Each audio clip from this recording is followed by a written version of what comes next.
Hi, welcome back to EducateTube.com. My name is Sipsky, your host.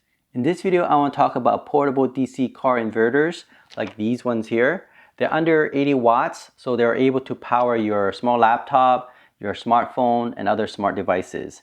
Now, there's some that is really good and some not so good. And we'll talk about the limits of each of the kind, and we'll see which one is recommended. Let's talk about it right now.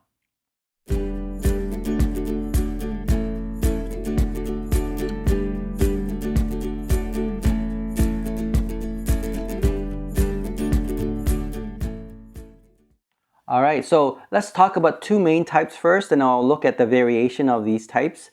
The first one, of course, is these portable, really portable DC car adapter for charging your smartphones and smart devices. So they only come in like connection, like your USB-C and USB connectors. That could be QC 3.0 or PD 20 watt and up. Okay, so these types are great for smart devices, but they're not compatible with, say, a larger laptop that requires 60 to 80 watts that's using the typical, the outlet jack here, right? Like, so you have these three-prong, you plug it in normally to your AC outlet. You can actually have an AC to DC conversion using this type of inverter.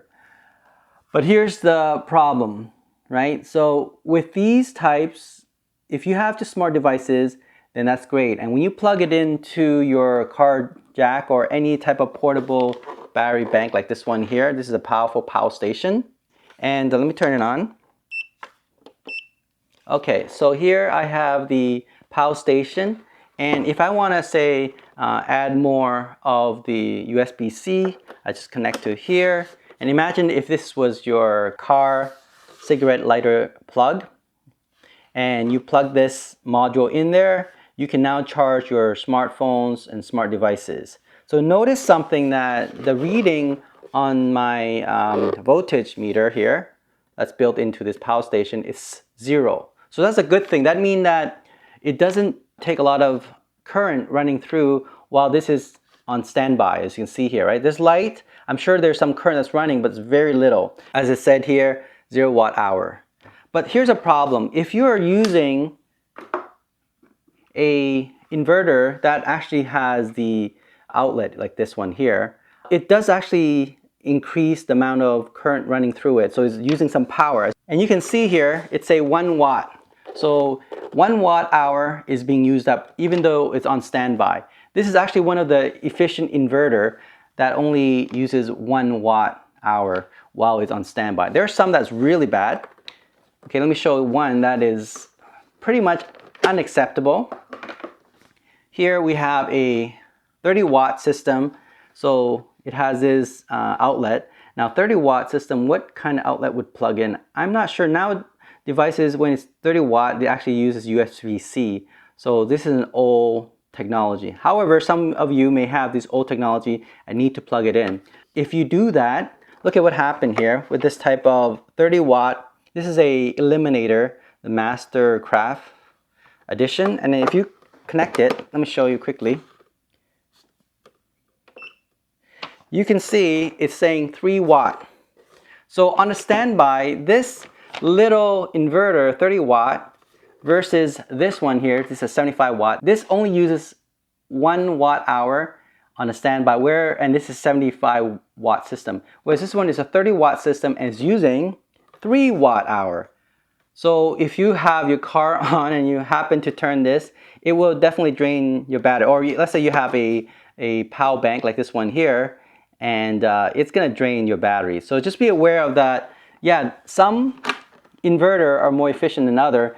Efficient meaning that it doesn't drain the battery while it's on standby. So even though this is a 70 watt system and this is a 30 watt system, this is actually draining your battery system. So I would highly look into or research the type of inverter that you have. Some of them just connected to your power station will drain your battery. And over, let's say, the course of like a day or so, you will have a system like this power station completely drained of its power without even using it. So just be aware that if you're not using it, just unplug it, take it out, I would still advise you to buy more efficient type of inverter. Another thing I would recommend is that when you're charging your smartphone or smart devices, it's actually better just to get a specialized USB-C or PD type of connection, and allow you to like charge your smartphone and smart devices directly instead of having this one extra feature with this AC outlet. The reason for that is because this AC outlet do have some power running in the background, even on standby.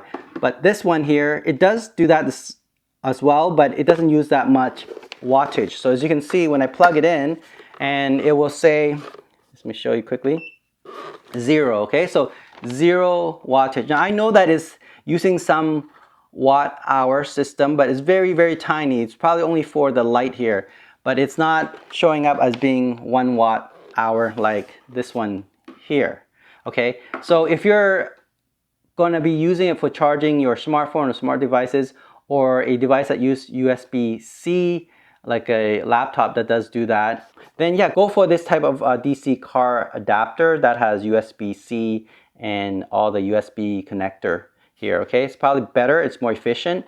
However, if you do need something that requires an outlet, then go for a more efficient one, okay? This is actually a Mastercraft Eliminator 75 watt system, and this one's pretty good. But then the older model, the 30 watt system, actually is not efficient. I'm not sure which one is more modern, but the problem is that you don't really know until you test it out. So just be aware of that. Hopefully you get to try it out and find out whether it's efficient or not. And if it's not, maybe you want to return that and get a better one, okay? Let me show you my other ones that I have.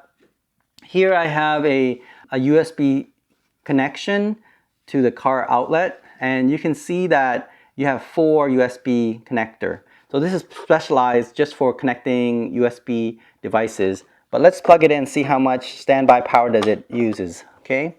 And look at that, 0. So as you can see that if you're just using it to power your smart devices, it's better to get a specialized USB-C to your car socket, like this one here. You see it's all USB-C and it's 4 of them.